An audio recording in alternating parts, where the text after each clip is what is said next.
नमस्कार, मैं हरिशंकर व्यास।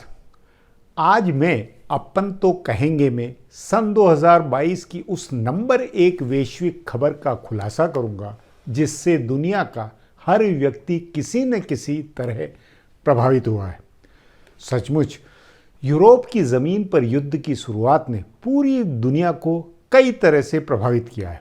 इसलिए महामारी के वर्ष 2021 के बाद का सन 2022 हुआ है और वह यूक्रेन का वर्ष है। इसलिए कॉलम का हेडिंग है 2022 यूक्रेन वर्ष। इस पर मेरा खुलासा यह है, हाँ, वर्ष 2022 यूक्रेन का, और हर मायने में। भला कैसे? जवाब एक लाइन का है और वह यह कि यूक्रेन से ही तो साल के 10 महीने पूरी दुनिया धड़की रही। फिर भले ऐसा ईंधन की कीमतों की वजह से हो, अनाज की कमी तथा महंगाई से हो, या मंदी और व्यापार कारोबार की मुश्किलों से। ध्यान रहे, इस समय पूरा यूरोप ठंड की मुश्किलों में है। पिछले 10 महीने में यूरोप, अमेरिका ने गैस, पेट्रोल पदार्थों के ऐसे नए बंदोबस्त बनाए हैं जो संभवतया 10 सालों में नहीं हो सकते थे। कई देशों की करेंसियां कमज़ोर हुई है या विकास ठहरा है, तो इसमें भी वजह यूक्रेन और रूस के बीच की लड़ाई है। तभी सचमुच में कई मायनों में कोविड महामारी से अधिक यूक्रेन की लड़ाई ने दुनिया की आर्थिक सेहत को ज़्यादा सुखाया है, ज़्यादा कमज़ोर बनाया है। यूक्रेन को अमेरिका व यूरोप ने इस तादाद में पैसे व हथियार दिए हैं कि उस सबका यदि कोई हिसाब लगाने बैठे तो दिमाग चकरा जाएगा। तभी यूक्रेन से 2022 में विश्व आर्थिकी, विश्व राजनीति और विश्व चेतना सब कुछ बदला। वैश्विक थिंक टैंक के अनुमान में यदि हम वैश्विक प्रभुत्वता की कोई कल्पना बनाएं तो तय माने यूक्रेन के कारण विश्व प्रभुत्वता मनोदशा में भारी उलटफेर है। इसलिए मेरा मानना है कि 9/11, कोविड महामारी और यूक्रेन की 2022 की लड़ाई 20वीं सदी की वे 3 घटनाएं हैं जिसकी छाया के 21वीं सदी में लंबे प्रभाव बनेंगे। विश्व राजनीति, विश्व व्यवस्था का बदलना या न बदलना बहुत मामूली बातें हैं। असल बात है कि पृथ्वी के सबसे बड़े भूभाग और आबादी में भी विशाल इलाके मतलब रूस और चीन को लेकर शेष दुनिया का जो नया नजरिया बना है उसकी छाप बहुत दूरगामी होगी। दिसंबर 2022 के आखिर में यदि विचार करें कि फरवरी में जब राष्ट्रपति पुतिन ने यूक्रेन की तरफ अपनी सेना दौड़ाई थी, तो क्या उन्हें या उनके गॉडफादर राष्ट्रपति शी जिनपिंग को भी पिछले 10 महीने की हुई घटनाओं का अनुमान या कल्पना थी? रूस आज अछूत है। वहीं राष्ट्रपति पुतिन तथा राष्ट्रपति शी जिनपिंग की जुगल जोड़ी की वैश्विक मनोदशा में शैतानी तस्वीर सी बन गई है। निश्चित ही यूक्रेन के अनुभव में पुतिन और शी जिनपिंग भी अचंभे में होंगे, तो राष्ट्रपति बाइडेन तथा यूरोपीय संघ के नेता भी। कुछ भी हो, यूक्रेन के नागरिकों ने स्वतंत्रता और लोकतंत्र के लिए महाशक्ति से लड़ने का जो जज्बा दिखाया है, उसे क्या इंसानी जज्बे का शिखर नहीं मानेंगे? आप भी सोचें, अभी दिसंबर में यूक्रेनी लोग कई डिग्री माइनस की ठंड में बिना बिजली व ताप के जिंदगी जी रहे हैं, तो भला कैसे जी रहे होंगे? कैसे यूक्रेनी सैनिक बर्फ और कड़ाके की ठंड में रूसी सैनिकों से लड़ रहे हैं? वहीं प्रशासन मिसाइल हमलों से तबाह बिजली घरों तथा पानी की सप्लाई को बार बार ठीक करते हुए नागरिकों के लिए जिम्मेवारी निभाता हुआ। मानव इतिहास 2022 को इसलिए भी याद रखेगा क्योंकि युद्ध के कायदों तथा मानवता को दरकिनार करके रूस और उसके राष्ट्रपति पुतिन यूक्रेनियों को एहसास करा दे रहे हैं कि शैतान की तासीर में कैसी कैसी बर्बरताएं होती है। यह ऐसी और आए दिन खबर आ रही है कि रूस ने एक साथ इतनी मिसाइलें दागी, और इनके निशाने में कौन होता है?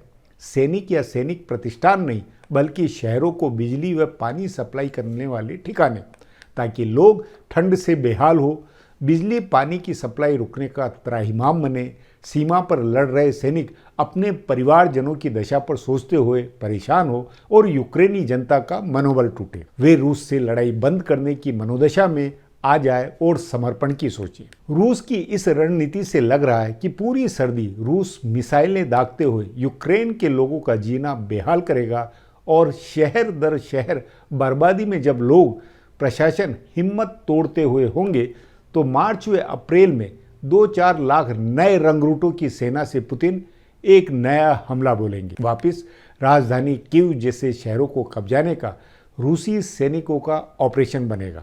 मगर यह सब पुतिन और रूस की हताशा और अपनी खुद की इनकी बर्बादी को छुपाने के लिए। यूक्रेन को जीता नहीं जा सकता है, ये पुतिन और उनके सेनाधिकारी बहुत पहले जान चुके हैं। पिछले 10 महीने में यूक्रेन ने रूसी सेना को इतना छकाया है, ऐसा पीछे खदेड़ा है कि पुतिन को सैनिकों की ही कमी पड़ गई, नए रंगरूट भर्ती करने पड़े। बावजूद इसके एक महाशक्ति भला अपनी हार कैसे माने? कैसे पुतिन व शी जिनपिंग पश्चिमी देशों की उस एकजुटता के आगे झुके जिसने ठान ली है कि अब रूस और चीन अछूत, हाँ अछूत, यही सन 2022 का एक अहम वैश्विक सार है। उस नाते सन 2022 में पृथ्वी के मौसम और मनुष्य की राजनीति के वे नए रंग खुले हैं जिनसे भविष्य, भले फिर इसे जलवायु परिवर्तन कहें या सभ्यताओं का संघर्ष।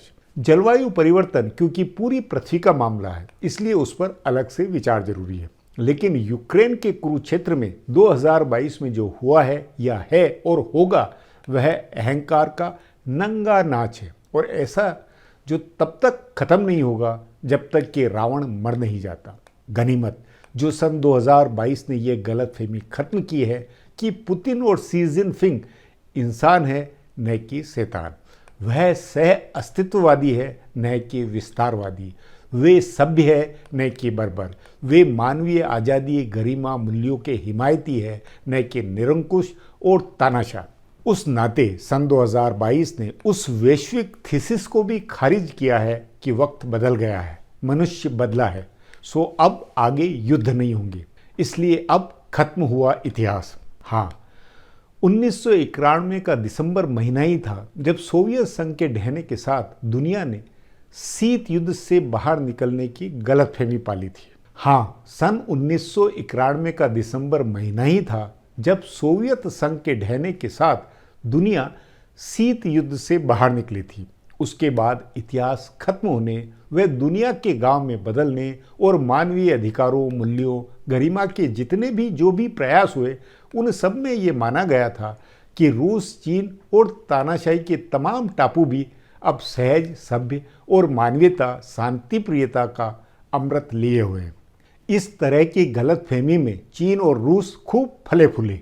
Europe, America, Bharat, Australia, Japan सभी ने दोनों देशों में निवेश करके, उनसे व्यापार करके पुतिन और शी जिनपिंग को खूब दूध पिलाया। दोनों देशों की संपन्नता बनी और उसके साथ फिर अहंकार तथा विस्तार की इनकी भूख भी पैदा हुई, और उसी का परिणाम है यूक्रेन। सन 2022 इस नाते भी अविस्मरणीय है क्योंकि फरवरी में अहंकारी भूख का ज्वालामुखी सचमुच में फूटा। पुतिन व शी जिनपिंग ने एक झटके में यूरोप को लड़ाई का मैदान बना दिया। दोनों अमेरिका और यूरोप को बिखरा, भटका तथा खोखला मानकर सोचे हुए थे कि यूक्रेन को गटक लो तो पुराना वर्चस्व, सोवियत संघ के दिनों वाला रुतबा, हान सभ्यता के इतिहास का गौरव को लौटाने का सपना उनका साकार होगा। दुनिया बहुत रह ली है अमेरिका और पश्चिमी व्यवस्था के खांचे में।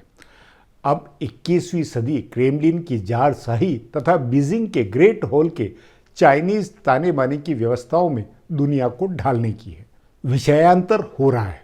कुल मिलाकर पते की बात 2022 की यह है, नंबर 1 बात है जो यूक्रेन के लोगों ने सबको एहसास कराया कि क्या होता है संघर्ष का इंसानी जज्बा, क्या है मोल आज़ादी का, मानवीय गरिमा वाले लोकतंत्र के सामूहिक संकल्प का। बस आज इतना ही। बहुत बहुत धन्यवाद।